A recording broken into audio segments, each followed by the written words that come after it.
So my intent is to create a charging stand for my Apple Watch out of this piece of oak crotch.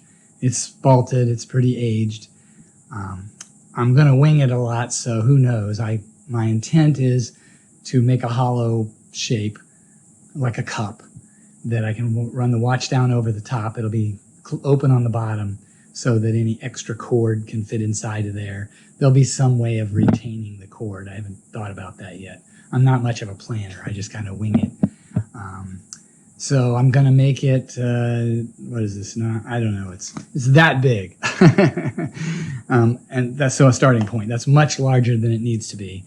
But I'll make a circle. And I might change my mind and make it completely something different once I get it machined. Because like people like to say, the wood tells you when you're done removing. I tend to just remove until it looks good. So we'll see how it goes. The wood is pretty nice. And so my odds of making this small enough to be a watch charging station is low because I don't want to remove all of that good looking grain. However, this piece came off over here and it's about the right diameter, so I may end up using it. But I'm going to turn this into something